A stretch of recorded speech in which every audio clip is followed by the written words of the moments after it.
Olá, boa noite a todos. Hoje, quarta-feira, agora são precisamente 18 horas. Quero dar boa noite a todos e bem-vindos a todos também a esse ambiente virtual que estamos usando, né, nesses dias de isolamento social. Mais uma vez, seja bem-vindo então a esse tempo de meditação que antecede ao nosso tempo de oração, né, que fazemos todas as quartas-feiras. Certamente você já deve ter recebido ou vai receber nesses próximos minutos os pedidos de oração no seu grupo, né, de WhatsApp da igreja. A nossa secretária Gabi vai estar postando ali, ou se é que já não postou, né, então você segue aqueles pedidos e você possa então realizar um tempo de oração junto dos seus familiares, ou se você estiver sozinho, na verdade você não está só, né? Porque certamente o Espírito de Deus está com você, e você vai ter esse tempo de oração então. Muito boa noite então, né? Muito obrigado a todos vocês que têm nos acompanhado nas redes sociais, através do YouTube também do nosso canal. Queremos convidar você agora a orarmos, a nos dirigirmos a Deus e pedir que Ele possa estar conosco nesse momento. A presença de Deus é a mais importante de todas aqui nesse instante. Curva a tua cabeça, vamos fechar os nossos olhos e vamos conversar com o Pai. Senhor, nós agradecemos muito por esse tempo de oração que vamos ter, ó Deus, juntos, todos nós, mesmo que virtualmente, mas o Espírito é um só. Então nós queremos agradecer porque o Senhor nos possibilita isso. Porque o Senhor é um Deus do sobrenatural. E mesmo que estejamos distantes fisicamente, eu tenho certeza, Pai, que o Teu Espírito que habita no coração de cada um de nós nos une num só corpo. Então, nesse momento de oração, de intercessão, nós queremos realmente pedir que o Senhor esteja sobre todos nós, visitando cada casa, visitando cada lar, cada vida, cada família, Senhor. Visita-nos também nesse tempo que vamos ter agora de adoração ao Senhor, esse tempo de estudo, Deus, de ministração da palavra de Deus, da palavra do Senhor.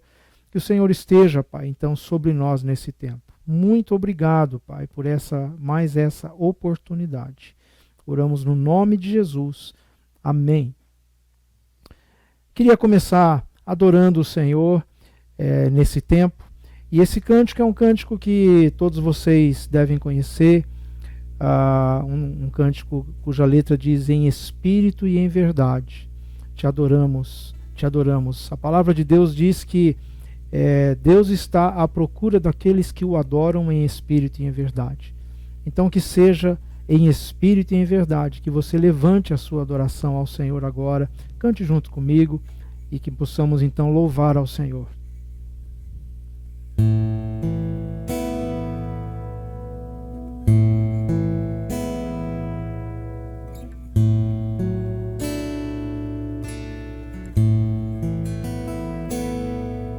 Em espírito,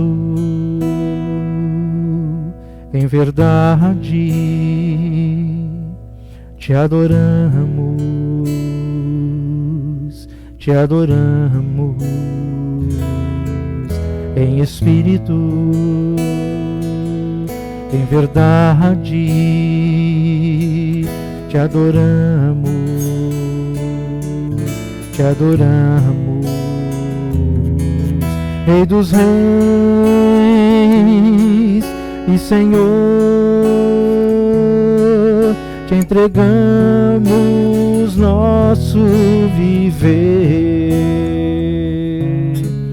Rei dos reis e Senhor, te entregamos nosso viver. Pra te adorar, ó Rei dos reis, foi que eu nasci, ó Rei Jesus. Meu prazer é te louvar, meu prazer é estar nos átrios do Senhor. Meu prazer é viver na casa de Deus, onde flui o amor.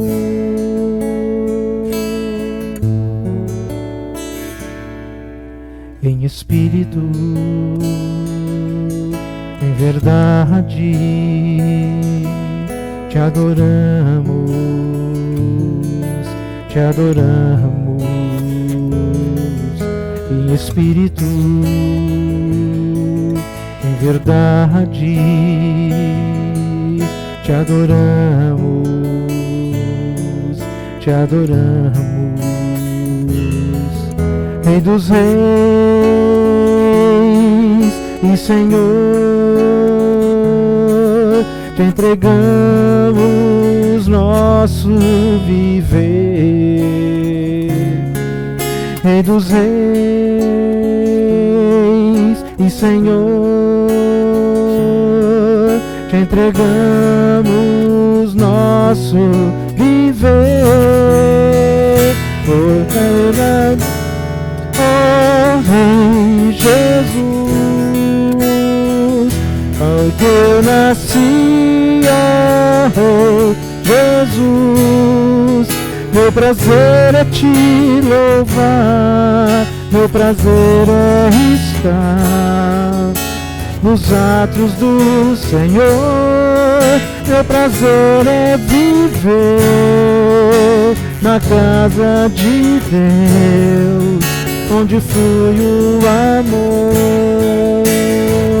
Vou te adorar, Rei dos reis, foi que eu nasci, Rei Jesus. Meu prazer é te louvar, meu prazer é estar nos átrios do Senhor. Meu prazer é viver na casa de Deus, onde flui o amor, ministrando louvor,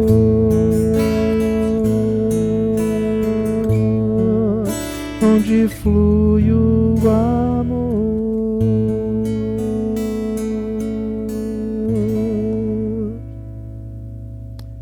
Louvado seja o Senhor. Eu queria trazer uma meditação até você. Eu queria que você abrisse a sua Bíblia nesse momento. E antes então de termos um tempo de oração, gostaria de meditar um pouco sobre algumas coisas que Deus tem me falado nesses últimos dias. Eu creio que muitos vão se lembrar que um mês atrás, mais ou menos, numa das minhas pregações, eu disse que se a gente souber aproveitar, toda crise abre portas para a gente ter grandes oportunidades em todos os sentidos. E aí, então, eu fico perguntando para você agora, você tem aproveitado essas oportunidades? Certamente, muitas oportunidades têm surgido diante de você. Talvez você não esteja enxergando, mas se você prestar atenção e, como eu disse, se você souber aproveitar, grandes oportunidades surgem nesses dias. Então, nesses dias de coronavírus, você tem buscado as boas oportunidades? Ou você será que é uma daquelas pessoas que vivem reclamando, que vive murmurando, que vive sofrendo com o medo, com a ansiedade, e vai ficando cada dia pior, né? Se você começar a viver dessa forma, porque pessoas assim passam o dia fuçando na internet e na TV à procura de más notícias, né? Número de mortos, número de casos, as brigas políticas, os interesses comerciais, os interesses empresariais, laboratoriais. Se a gente fica se cercando disso, irmãos, isso vai piorando cada vez mais a nossa moral, o nosso sentimento interior, e nós vamos ficando cada dia piores. Ou você é daquelas pessoas que, apesar de tudo isso que está acontecendo, você busca as boas oportunidades. Oportunidades para, de repente, ajudar alguém que está precisando. Boas oportunidades para servir pessoas que estão necessitando. Boas oportunidades para interceder por aqueles que estão passando por sérias dificuldades. Boas oportunidades para aprender muita coisa. Quanto tempo você está tendo para poder aprender coisas edificantes? Talvez tendo tempo também para se conhecer melhor. E conhecendo-se melhor, você começa a localizar quantos erros, quantas coisas ruins que estão dentro de você. E de repente, então, essas oportunidades também se tornam boas para eu poder mudar muitas coisas em mim mesmo. Temos conversado bastante sobre isso, não é verdade? Então, como que você é? Né? Que tipo de pessoa que você está sendo nesses dias? Eu queria ler um texto com você que se encontra no Evangelho de Mateus, no capítulo 13, entre os versículos 24 e 30. Mateus, capítulo 13, versículos 24 até o 30. Essa parábola, e na verdade esse texto, né, na verdade é uma parábola que Jesus contou. E é interessante a questão da parábola, né? O que era uma parábola? A parábola era uma história fictícia, a princípio, que Jesus contava. Sempre falando, tentando ensinar princípios do reino de Deus. E eu vou dizer uma coisa para você. Quando se trata do reino de Deus, a lógica humana não tem vez ali. O reino de Deus é um reino sobrenatural. E a lógica humana é baseada puramente no natural. Então a lógica humana não tem vez no reino de Deus. E quando Jesus queria ensinar sobre o reino de Deus, ele usava as parábolas. O que eram as parábolas então? Como eu disse, eram histórias em que Jesus usava elementos do dia a dia das pessoas, algo bem natural, né? Mas, através desses elementos do dia a dia, ele comparava aquilo com os princípios do reino de Deus. E assim, isso simplificava o entendimento e as pessoas então compreendiam melhor o que era o reino de Deus. Por isso que, em geral, as parábolas que Jesus narrava, ele geralmente começava assim: o reino de Deus é semelhante a... E aí então ele começava a contar a sua parábola. E aqui não foi diferente. Essa parábola, contida nesse texto, chama-se a parábola do joio e do trigo. Vamos ler. Mateus 13, 24 em diante diz assim: Jesus lhes contou outra parábola, dizendo: o reino dos céus é como um homem que plantou uma boa semente de trigo no seu campo. Mas enquanto todos dormiam, veio o seu inimigo e semeou a semente de joio no meio do trigo, e se foi. Quando o trigo brotou, o joio também apareceu. Os servos daquele dono do campo dirigiram-se a ele e disseram: o senhor não semeou boa semente de trigo no campo? Então, de onde veio esse joio? Respondeu o homem: foi o inimigo que fez isso. Os servos então perguntaram: o senhor quer que arranquemos o joio? E o homem respondeu: não, porque ao tirar o joio, vocês podem arrancar com ele o trigo. Então deixem que eles cresçam juntos até a hora da colheita. E então eu vou dizer aos encarregados dessa colheita: juntem primeiro o joio e amarrem-no em feixes para ser queimado. Depois, juntem o trigo e guardem-no no meu celeiro. Essa foi a parábola que Jesus então contou para as pessoas que estavam ali ouvindo. Agora, o que será que Jesus quis dizer com essa parábola? Vamos um pouquinho mais à frente, no mesmo livro de Mateus, no mesmo capítulo 13, e vamos passar para o versículo 36. Mateus 13, do versículo 36 em diante. E aqui, Jesus explica em detalhes o que significava essa parábola. Então vamos ler. Então, Jesus, deixando a multidão, foi para casa. E os seus discípulos se aproximaram e pediram: Senhor, explica-nos essa parábola do joio e do trigo no campo. Jesus então respondeu para os discípulos: Aquele que plantou a boa semente de trigo é o Filho do Homem.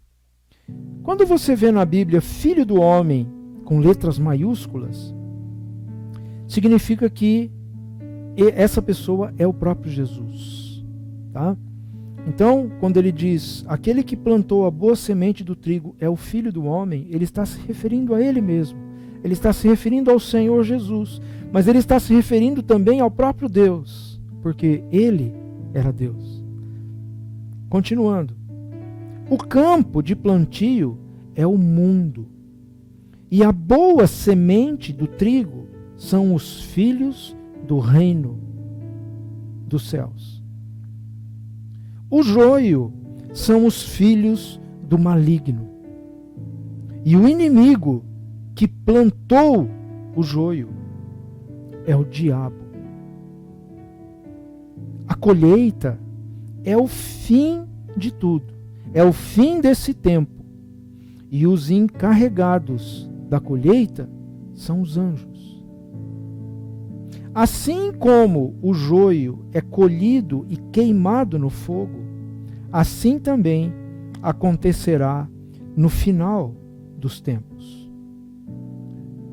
O Filho do Homem, Jesus, enviará os seus anjos, e eles tirarão do seu reino tudo o que faz cair no pecado e todos os que praticam o mal.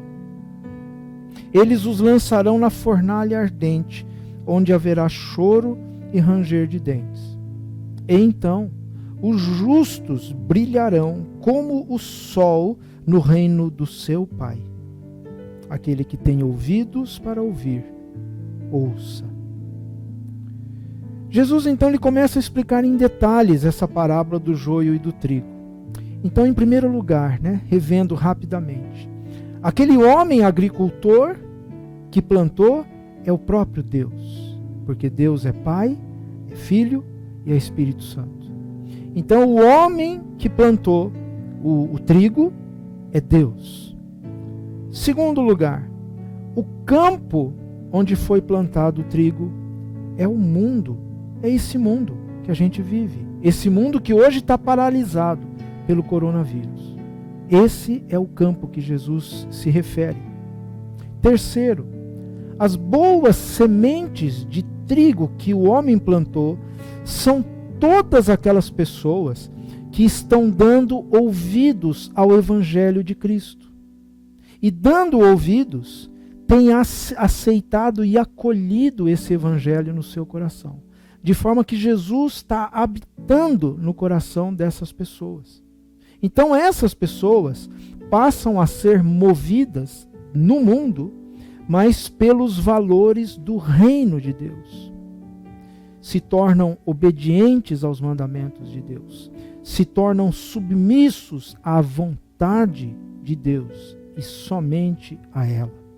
Esses são as sementes de trigo que foram plantadas. Em quarto lugar, as más sementes, que foi o joio, esses são aqueles que estão fechando os seus ouvidos para o Evangelho do Reino. São aqueles que não querem ouvir a voz de Deus. E vivem influenciados mais pelos princípios e valores desse mundo do que qualquer outra coisa. Jesus, ele é muito enfático no texto quando ele diz que esses são filhos do maligno. Em quinto lugar, o inimigo que furtivamente veio de noite e plantou o joio no meio do trigo, esse, o texto diz que é o próprio diabo. Em sexto lugar, os servos que se oferecem para arrancar e que depois vão ser chamados para fazer a colheita, esses servos são os anjos do Senhor. E em sétimo, a colheita no final de tudo é o fim dos tempos. É quando Jesus voltar para buscar os seus escolhidos. Então esses são os elementos da parábola que Jesus descreveu aqui depois. E aí você consegue entender muito bem onde Jesus está querendo chegar. Mas o detalhe central aqui, irmãos, é o joio e o trigo. Esse é o ponto central. O joio é muito interessante, porque se você pesquisar no Google, né, você vai ver que o joio é uma planta muito, mas muito semelhante ao trigo. A ponto de alguns agricultores chamarem o joio de um falso trigo. Porque ele é muito semelhante, mas não é um trigo. Então, a planta em si, ou seja, a planta do joio, o pé de joio, não faz nenhum mal ao pé de trigo. Pelo menos não no tempo do crescimento. O trigo vai crescendo e o joio vai crescendo junto. Um não afeta o outro.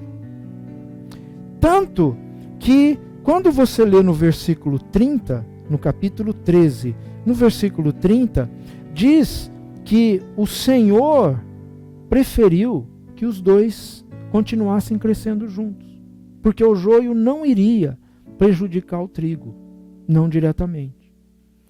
E para não correr o risco de que, de tão parecidos, na hora de arrancar o joio, eles poderiam arrancar o trigo. Então Jesus diz, não. O homem diz, deixa os dois lá, deixa eles crescerem juntos, não é? Só que ele diz, na hora que chegar a hora da colheita, aí nós vamos fazer a separação. E por quê? Porque quando começam a nascer os frutos de ambos, e o que é o fruto? São as espigas. Quando elas começam a crescer, aí as diferenças começam a ficar nítidas, porque a espiga do trigo é completamente diferente da espiga do joio. E as espigas produzem o quê? As sementes. Aí o que acontece? A semente do joio, ela é frequentemente contaminada por um fungo muito maléfico. Então, se não se fizer a separação do trigo, do joio, um pouquinho só de sementes de joio no meio do trigo vão contaminar toda a colheita do trigo. Então, na hora da colheita, ali tem que se fazer a separação. Mas ali já está fácil de fazer a separação, porque as espigas são completamente diferentes. Então é possível fazer a separação e arrancar o joio sem mexer no trigo. Olha só que história interessante essa que Jesus usa. Pois bem,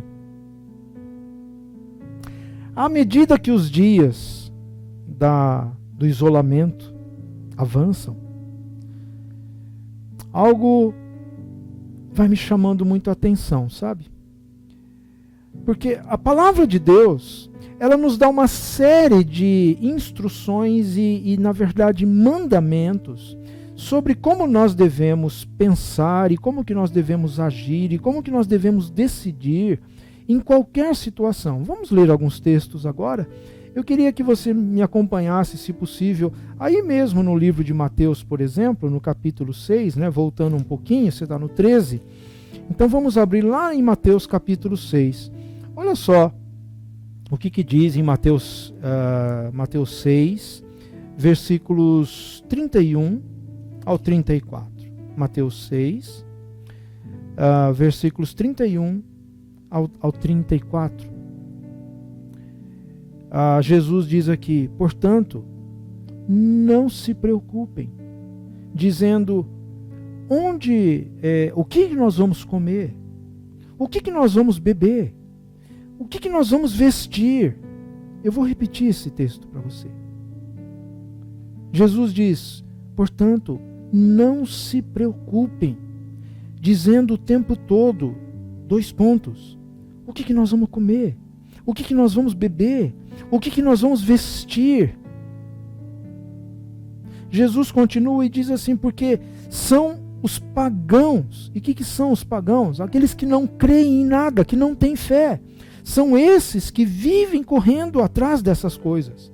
Mas o Pai Celestial, diz o Senhor Jesus, Ele sabe que vocês precisam de tudo isso.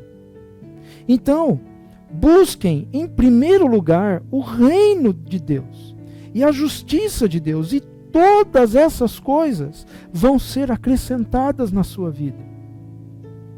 Portanto, não se preocupem com o amanhã, porque o amanhã vai trazer as suas próprias preocupações. E Jesus encerra esse texto dizendo assim: a cada dia já basta o seu próprio mal. Não andem ansiosos pelo amanhã. Um outro texto, ainda em Mateus, capítulo 11, versículo 28, Mateus 11, versículo 28, Jesus diz assim: venham a mim, todos os que estão cansados, sobrecarregados, e eu vou dar o quê? Descanso. Venham a mim todos os que estão cansados e sobrecarregados, e eu lhe darei descanso para vocês. Vamos abrir agora num outro livro, um pouco mais para frente, lá em Filipenses. Filipenses, capítulo 4. Filipenses, capítulo 4, versículos 6 e 7. Filipenses, capítulo 4, versículos 6 e 7. E aqui o apóstolo Paulo aqui está falando, e ele diz quase a mesma coisa que Jesus disse: não andem ansiosos por coisa alguma, mas em tudo, pela oração e pelas súplicas, com ação de graças, em tudo apresentem os seus pedidos a Deus. E assim então, a paz de Deus, que excede todo o seu entendimento, guardará o coração e a mente de vocês em Cristo Jesus. Você quer paz? Você quer tranquilidade? Sossego? Então, entreguem tudo a Ele. É o que o texto está dizendo. Vamos abrir num outro texto, num outro livro, um pouco mais para frente. 1 Pedro, capítulo 5. 1 Pedro, capítulo 5, versículo 7. E aqui o apóstolo Pedro diz: lancem sobre Jesus toda a sua ansiedade, porque Ele tem cuidado de vós. Lançando sobre Ele toda a vossa ansiedade, porque Ele tem cuidado de vós. Olha que textos maravilhosos.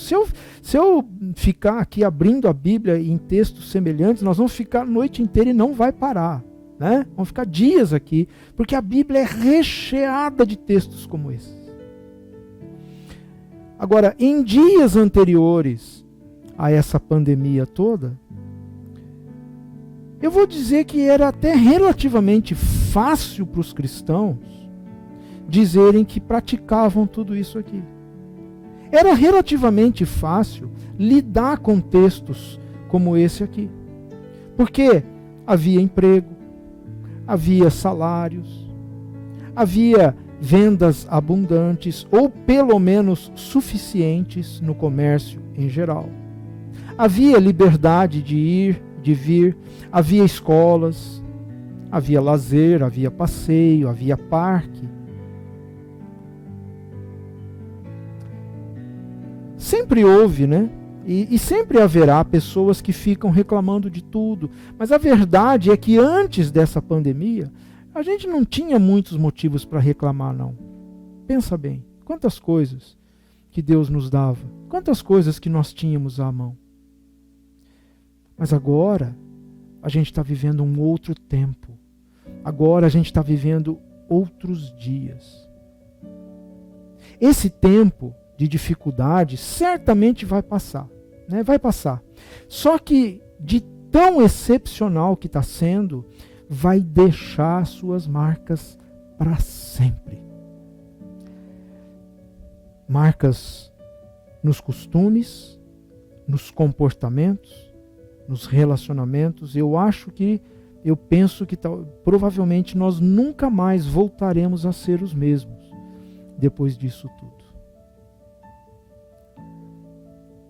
É curioso até que eu estava pensando, né, e até ri um pouco disso comigo mesmo, mas sabe o TOC, né, aquele transtorno obsessivo compulsivo, que é um problema emocional? Pode-se dizer até que as pessoas que sofrem de TOC vão ter que criar outras ações mais compulsivas do que as que já tinha, porque aquelas que eles já tinham já está se tornando normal para as pessoas em geral. Lavar as mãos, o tempo todo, lavando as mãos, passando álcool gel, né, passando álcool em tudo, chegando no supermercado, limpando as sacolas. Isso vai ter que permanecer, irmãos. Nós vamos ter que mudar os nossos hábitos. De forma que as pessoas que têm TOC vão começar a se sentir invadidas nos seus costumes. Curioso isso, né? Engraçado até. Não é? Mas é isso que está acontecendo. Nós estamos vivendo um outro tempo. Na parábola de Jesus, ele não está falando do mundo em geral. Quando ele fala que o lugar de plantio era o mundo, ele não está falando do mundo em geral. E eu vou explicar por que eu estou dizendo isso. Olha só. A diferença entre quem conhece a Deus e tem a Jesus no seu coração. Presta atenção. A diferença entre quem conhece a Jesus ou conhece a Deus e tem Jesus no seu coração, a diferença dessa pessoa para quem não tem nada de Deus, para quem não conhece absolutamente nada de Deus, essa diferença é muito grande. Não dá para confundir uma pessoa que conhece a Deus e uma pessoa que não tem a menor noção de Deus. Não dá para confundir. Há muita diferença aí. Agora, imagine, por exemplo, uma multidão de pessoas que se dizem cristãs, reunidas, uma multidão, milhares de pessoas, reunidas vamos dizer, por exemplo, num grande show gospel. Um show que conseguiu reunir os maiores artistas gospel do mundo inteiro.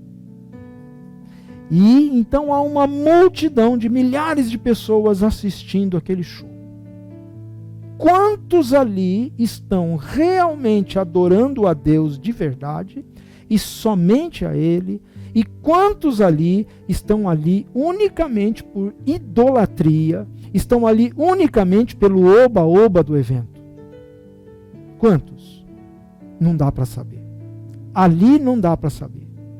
Porque todo mundo vai pular, porque todo mundo vai dizer glória a Deus. Então, ali naquela multidão, não dá para saber quem é quem. E também não dá para julgar pela aparência. Aliás, nem é sábio julgar pela aparência, pelo comportamento de cada um. Porque senão corre-se um sério risco de se errar nesse julgamento. É disso que Jesus está falando quando ele fala do joio e do trigo. Então, o que está acontecendo nesses dias, amados, à medida que a situação vai ficando mais crítica, é que está chegando a hora da colheita. A volta de Jesus está mais próxima do que você imagina. Isso está ficando cada vez mais claro. A hora da colheita está chegando. E nessa hora, cada um, como por exemplo está acontecendo isso agora nesses dias, né? Diante de uma situação tão drástica como essa, à medida que o tempo vai passando, cada um começa a agir de forma radicalmente diferente do outro. Cada um começa a deixar afluir sentimentos que ele nem imaginava que tinha. As pessoas começam a agir de formas estranhas até. As pessoas começam a pensar e falar muito diferentemente um do outro. As pessoas começam a tomar decisões extremamente opostas. Começa a ficar difícil, muitas vezes, a convivência. Desentendimentos começam a surgir até dentro das casas, porque as interpretações começam a diferir, a divergir demais sobre os diversos acontecimentos. E tudo isso por quê? Porque a situação está apertando, porque a situação está ficando crítica. Agora é hora de nós, cristãos, prestarmos atenção naqueles textos bíblicos que nós lemos agorinha. Agora é hora de a gente focar nisso tudo e obedecermos ao que Deus está dizendo. E o que Ele está dizendo lá? Não andem ansiosos, confiem em mim. Não fiquem se perguntando o que eu vou comer, o que eu vou vestir, como que vai ser, e a minha empresa, e isso, e aquilo. Deus está dizendo isso, não vivam assim, confiem em mim. Eu sei o que vocês precisam. Eu vou dar a vocês, eu vou suprir. Busquem em primeiro lugar o meu reino e a minha justiça, diz o Senhor. E todas as coisas vão ser acrescentadas na sua vida. Agora é hora de você prestar atenção nisso. E obedecer. Só que aí o que começa a acontecer? O joio começa a se destacar no meio do trigo. O que eu estou querendo dizer? Olhando a reação de cada cristão, olhando a reação de cada um, começa a ficar possível separar um do outro. Começa a ficar possível reconhecer quem é quem. Começa a ficar possível fazer a divisão. Mas não vai ser o pastor que vai fazer isso. O texto, a parábola de Jesus diz que vai ser o homem que plantou. Ele é que vai fazer a separação. Quem era o homem que plantou? Deus. Deus está olhando sobre a terra. E olhando principalmente quem? A igreja. Os cristãos. Porque são esses que têm que fazer diferença nessa hora. Mas Deus está com os seus olhos olhando o plantio.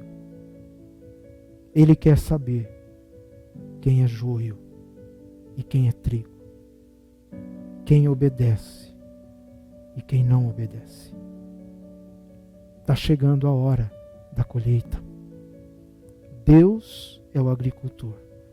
E é Ele quem vai fazer essa separação. Até aqui, Deus tem permitido a igreja crescer indistintamente. Até aqui que eu digo assim, há muito tempo a igreja vem crescendo. Quando eu falo igreja, eu não estou falando dessa ou daquela, eu estou falando da igreja cristã em geral no mundo inteiro. Particularmente no Brasil. Até aqui, Deus tem permitido a igreja explodir, a igreja inchar, a igreja crescer indistintamente. Embora Deus saiba que no meio disso tudo há muito joio. No meio do trigo. Ele sabe. Mas até aqui, Ele tem permitido. Deixa crescer. Junto. Deixa crescer. A pandemia, um acontecimento mundial histórico, veio com permissão de Deus. Sabe como que eu encaro isso? Como para se fazer uma pré-colheita. Talvez ainda não vai ser a colheita final. A colheita final vai acontecer, e isso é a que Jesus se refere, vai acontecer quando Jesus voltar. Ali vai ser a colheita final. Mas é inegável, irmãos, é inegável que um reavivamento sobre todas as igrejas está sendo trazido pelo Espírito Santo hoje. Muitas igrejas estão experimentando esse movimento de reavivamento no seu dia a dia. Aí, de repente, veio tudo isso. E tudo isso está sendo uma preparação para a volta de Jesus. Uma pré-colheita precisava ser feita para apurar o trigo. Porque vai ser o trigo que vai levar em frente o reavivamento sobre a igreja. E essa pré-colheita já começou. Os ânimos estão se exaltando. As pessoas estão falando coisas que elas não fazem ideia. Elas não têm noção do que elas estão falando. Eu fico preocupado? Não. Confio que há um Deus que está sobre todas as coisas e é maior do que todas as coisas. Ele continua no controle de tudo. Ele plantou o trigo, o inimigo tem plantado muito joio. Ele tem deixado os dois crescerem juntos. Deus tem deixado os dois crescerem juntos. Mas está chegando a hora de separar. Joio ou trigo? O que nos define? Eu vou dizer para você. O que nos define já nem é mais se fazemos o que é certo ou o que é errado. Mas o que nos define, se somos joio ou trigo, é ao lado de quem nos posicionamos. Nos posicionamos ao lado de Deus e da sua palavra, ou nos posicionamos ao lado dos homens, qualquer que seja ele.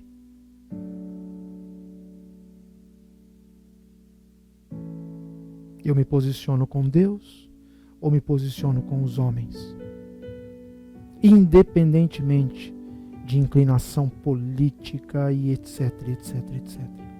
Eu estou do lado de Deus e da palavra de Deus, ou estou do lado dos homens? E eu quero ler agora como último texto o livro de Jeremias, capítulo 17. Um texto bastante forte, mas que nos esclarece bastante sobre isso. Jeremias, capítulo 17, versículo 5 até o 8. E aqui diz assim: assim diz o Senhor. Jeremias 17, versículo 5 a 8. Assim diz o Senhor: maldito é o homem que confia nos homens. Eu vou repetir. Maldito é o homem que confia nos homens e que faz da humanidade mortal, ou seja, da confiança nisso, a sua força. E cujo coração, por outro lado, se afasta do Senhor. Essa pessoa será como um arbusto no meio do deserto e não vai ver quando vier algum bem. Ele vai habitar nos lugares secos do deserto, numa terra salgada, onde não vive ninguém. Mas, versículo 7, feliz é o homem cuja confiança única está no Senhor, cuja confiança nele está. Essa pessoa será como uma árvore plantada junto às águas e que estende as suas raízes para o ribeiro. Essa pessoa não temerá quando chegar o calor, porque as suas folhas estarão sempre verdes. Essa pessoa não ficará ansiosa no ano da seca e nem vai deixar de dar fruto. Glórias a Deus. Então, eu estava falando de oportunidades, né, que toda crise traz. Esse tempo que estamos vivendo está abrindo, entre muitas oportunidades, duas em especial. Primeiro, o joio está se destacando do trigo. E Deus é quem vai fazer essa colheita. Deus é quem vai fazer essa separação. Mas o joio começa a se destacar do trigo. Basta você prestar atenção no que as pessoas estão falando. Olha na palavra. Avalia na palavra. Pese tudo que ouve na palavra. Porque o joio está se destacando do trigo. O trigo se baseia na palavra. O joio não. Segunda boa oportunidade. Se você próprio, está se reconhecendo como joio. E o que é ser joio, irmãos? Eu vou dar algumas características do joio. É uma pessoa ansiosa. É uma pessoa que vive murmurando. É uma pessoa que vive irada. É uma pessoa tendenciosa. É uma pessoa polêmica. É uma pessoa que vive nos extremos, não tem equilíbrio. É uma pessoa que vive no meio de contendas. Essas são só algumas características de quem é joio. E se você começa a olhar e começa a perceber que você tem sido joio, saiba que ainda estamos no tempo da graça do Senhor Jesus. Saiba que Deus é um Deus de milagres. E Deus pode ainda hoje converter o joio no trigo. Você está se vendo como joio? Então se coloca nas mãos de Deus enquanto ainda é tempo. Busque o Senhor enquanto ainda se pode achar, porque Ele vai pegar você nas mãos e vai transformar esse joio que está dentro de você no mais belo dos trigos, no mais puro dos trigos. Porque a essência dele vai passar a habitar dentro de você. Então se posicione ao lado de Deus, mas ao lado de Deus somente. E então descanse. Ainda é tempo, ainda dá tempo. E eu queria encerrar esse tempo com uma última canção. E depois vamos ter um tempo de oração nos lares. Mas vamos entoar um último cântico. E esse último cântico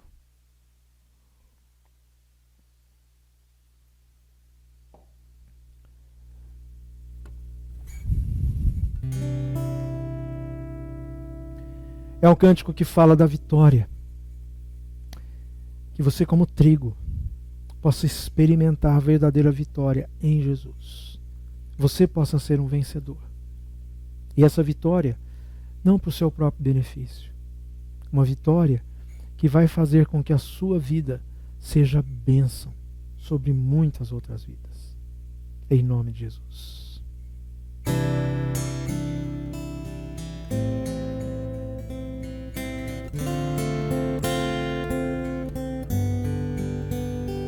A vitória é daquele que o contemplar.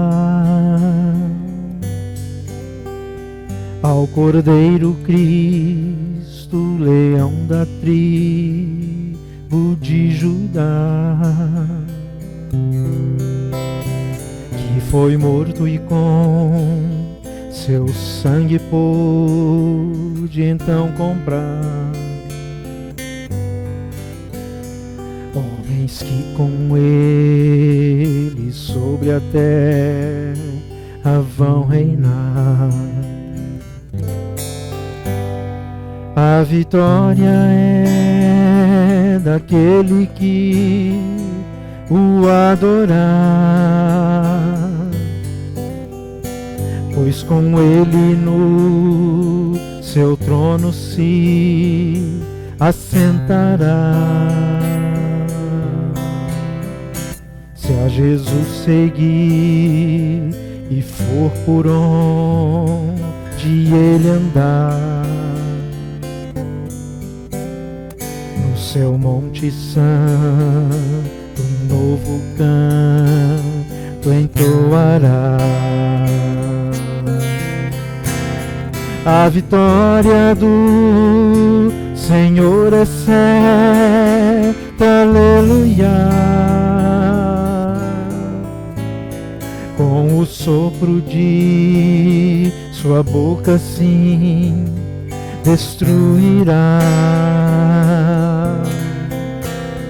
o inimigo anticristo, que não resistirá.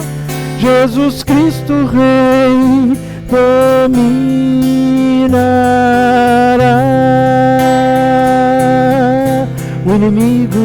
O inimigo anticristo, que não resistirá. Jesus Cristo Rei dominará.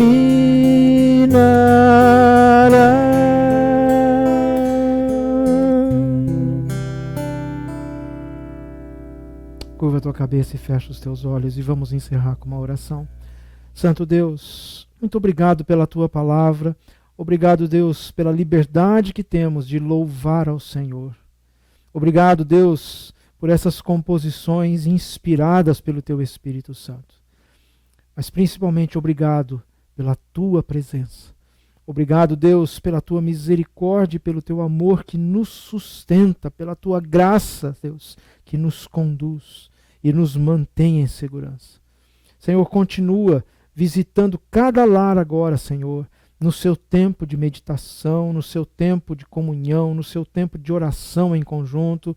Senhor, visita cada lar agora, Senhor, em nome de Jesus, que possamos ter preciosos momentos na tua presença, junto dos nossos queridos, e que o Senhor fale aos seus corações. Nós oramos em nome de Jesus. Amém e amém. Deus abençoe muito a sua vida.